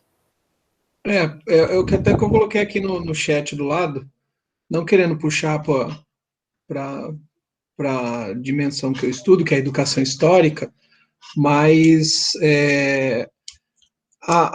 porque sempre tem, quando você pega os textos, né, quando os alunos às vezes vão fazer uma pesquisa e vão observar o que era ensinado na história no passado e tudo mais, é sempre colocado de uma forma assim, olha só, né, não tinha uma preocupação com uma abordagem democrática, cadê a mulher? A mulher não está representada aqui, né? Seja fazendo análise de materiais didáticos ou do registro, né? E é uma coisa muito interessante, quando você pega livros de registro mais antigos, eles são mais detalhados, as aulas. É uma coisa bem interessante. Assim, você pega, por exemplo, lá dos anos 20, 30, o professor faz um relato da aula em si. E atualmente a gente tem no registro das atividades uma coisa mais simples, assim, às vezes aula sobre a Revolução Francesa, né? Mas não era isso que eu ia falar. Essa questão da intencionalidade, né? Por que não tem essas discussões de democracia, de gênero, lá nos anos 20, né? Aí o que a educação histórica vai dizer é que, basicamente, não havia essa necessidade de discussão. Aquela sociedade não enxergava isso como importante, né, naquele momento. ou ainda não, porque isso é uma realidade histórica, né? Ou as vozes que demandavam esse tipo de discussão não estavam sendo ouvidas por justamente uma outra característica do momento, que talvez o patriarcalismo, essas coisas. Então, assim, não dá para dizer, ó, não tem demanda também, né? Mas, às vezes, aquelas vozes não estavam sendo ouvidas, foram, por algum motivo, silenciadas, Mas ou além... elas também não se fizeram ouvir, né? Porque as estratégias de enunciação de discursos, elas também estão sendo, hoje, muito estudadas justamente por isso, porque as pessoas, elas não conseguem se fazer ouvir. Mas até, claro, tem a questão das vozes, né? Mas até mesmo das intencionalidades da época. Até mesmo porque pelo fato dessas vozes terem não conseguirem não conseguirem coar naquele momento, a intencionalidade de uma época ela é muito distinta. E aí, quando a gente observa, por exemplo, assuntos, né? Grécia Antiga. Você pega um material, um livro didático lá dos anos 30, dos anos 20 sobre Grécia Antiga, ele vai abordar basicamente as construções, né? Alguma coisa da filosofia. Você pega os livros mais atuais, ele vai falar um pouco das mulheres de Atenas. Aí fica a questão, mas por que o livro hoje fala das mulheres de Atenas e o livro do passado não falava, sendo que a gente está falando do mesmo objeto que a Grécia Antiga, cujas fontes, né, enfim, estavam disponíveis. Para 5 horas. Oi? Aí é papo para 5 horas. Não, então, aí que o que a educação histórica fala, assim, independente dessa questão das vozes, existem intencionalidades dessas épocas também. Existem coisas que... intencionalidades daqueles que fazem as fontes dos historiadores. Né? Não, sim, mas não é somente dos historiadores. Aí que tá, porque a educação histórica, ela pensa no conceito geral, ela pensa não somente na academia. Então, se você pega, por exemplo, alguma coisa lá do que aparecia em rótulos, ou alguma coisa sobre, que é uma coisa não formal, né? E que acabava, de alguma forma, tá presente dentro da escola, né? Igual tem um trabalho lá de Curitiba, que um cara fez sobre essa questão da educação histórica, sobre o uso da emulsão Scott, que nos anos 40 era meio que nas escolas assim utilizado, que era uma dimensão higienista, né? Ainda daquela ideia de higienização lá dos anos 20, 30, e nos anos 40 e 50 ainda tinha isso nas escolas. E aí ele faz essa análise, como esse discurso, esse entendimento, e naquele momento fazia sentido essa intenção. E hoje a gente não tem essa intenção. Talvez a partir de agora da pandemia vai ter, né? Porque é uma necessidade dessa época. É nesse sentido. Além da questão das intencionalidades, também tem essa questão das necessidades. O Rafael pode falar melhor que eu isso, mas o Foucault trabalha com o conceito de visibilidade. Não é? É um conceito que ele trabalha na discurso, que é a visibilidade, que é aquilo que é visível naquele momento. Não é? Aquilo que é visível por diversas questões, né? Porque vai ter eco, porque vai se ouvir, e aquilo, porque na fogueira. E aquilo que também é o seguinte, né? Que a gente, como historiador, eu não sei como é que a filosofia vê isso, a antropologia vê isso, a sociologia, eu não sei. Mas eu sei que, como historiador, a gente tem, quando olha, por exemplo, para aquilo que foi produzido no passado, ter determinados cuidados, inclusive, de de usar determinados termos que a gente usa hoje para definir aquilo que aquelas pessoas faziam naquele passado, inclusive no processo de produção da escrita, não é? Porque muitas vezes aquelas pessoas não conheciam aquilo e não lhes eram permitido, ou aquilo não fazia parte da ideia, por exemplo, daquele contexto, e aquilo não tinha visibilidade. Você falar, por exemplo, em igualdade de gênero na Idade Média, isso é algo que nessa concepção é indizível, não tem visibilidade isso, até porque eu não sei nem se essa palavra gênero existia lá naquele contexto. Mas, assim, eu estou dizendo que esse conceito, né, do Foucault, porque, por exemplo, uma vez, eu sempre dou esse exemplo, que eu trabalhei um texto das mulheres educadas na colônia, não esqueci o nome da autora, que está naquela coletânea lá, 500 anos de educação no Brasil. Não esqueci o nome da autora, mas é um texto bem interessante. Eliane Marta Teixeira Lopes. Isso. Obrigado, Railane. Quando você, por exemplo, eu trabalhei esse texto uma vez com a turma, né? E aí, na hora da prova, uma menina disse assim, olha, veja tal, como esses homens eram machistas, não sei o quê, tal, e detonando, porque a menina ficou com raiva, porque realmente dá raiva você ler o texto, né?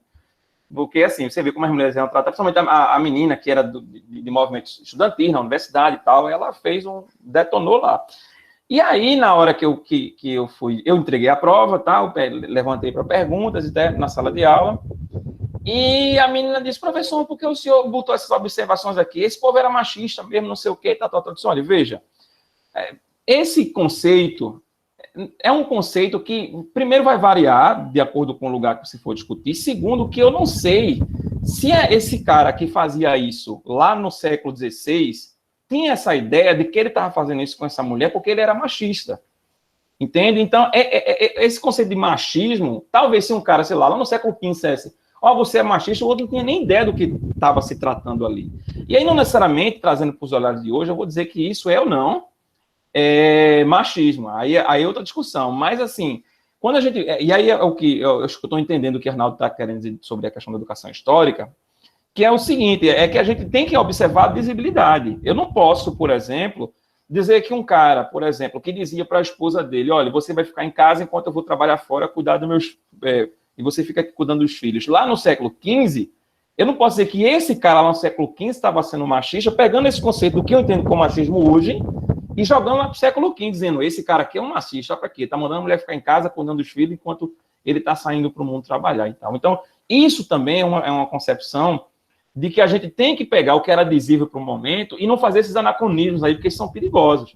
Né? Então, a leitura daquilo que a gente faz, do que era produzido lá no século XVI, ela precisa, na verdade, ter esse olhar, né, esse olhar da educação histórica, né, que eu acho que é o que o Arnaldo está trazendo. Eu teria 300 coisas para falar aí, mas por conta da hora, a começar por intelectuais da Idade Média, do Legoff, um pouco do Koselleck, da história dos conceitos, mas dada a hora, acho que a gente pode encerrar, e se ninguém mais tiver nada a declarar, estejam casados. Mas, falando sério, agradeço muito ao Paulo, acho que foi muito didático, foi muito instigante a apresentação, bem como as discussões e as interlocuções dos colegas, e por isso agradeço muito. Quero dizer também que o nosso próximo encontro está marcado já, os nossos próximos encontros já estão marcados, o próximo será 29/6, o outro 30 de setembro, né, 29 de junho, depois 30 de setembro, depois 25 de novembro, e em dezembro teremos o nosso seminário anual, que tem um formato diferenciado. Então, se não há uma outra intervenção, acho que podemos dar por encerrada a nossa tarde. Agradeço demais aos colegas que estiveram aqui, aos alunos e alunas que fizeram da tarde, assim, deu um público qualificado à apresentação do Paulo e também das nossas intervenções. Muito obrigada, Luciano, Maria Clara, Juliano, Carliane, Tiago, André, que já saiu, Maria, que já saiu porque vão dar aula daqui a pouco. Então, brigadíssimo, boa noite, boa aula para quem vai dar aula e bom descanso para quem vai descansar. E bons afazeres domésticos. Obrigado aí, viu, pelo diálogo, viu? Eu gostei muito, assim, eu quis trazer dessa forma, né, apresentar todo o livro, foi uma estratégia didática aí, do livro de autoria de Chartier, só para brigar com Railane, que ela disse que o professor também é autor da aula. Brincadeiras à parte, mas assim, muito obrigado, tá certo, pelo diálogo com vocês aí, eu amei realmente bastante, espero encontrá-los, né, nos próximos aí, né, que já estão marcados, como a Railane bem pontuou aí. Gente, então, até breve. Tchau. Vou parar a gravação aqui. Ô, Rai, o outro é de julho, não de junho, 29 de julho. De julho. Porque é a cada 2 meses. Agora que eu fui ver quando... Mas tudo bem, depois vai ser... Não, tá gravado aqui, ainda tá gravando, eu não interrompi.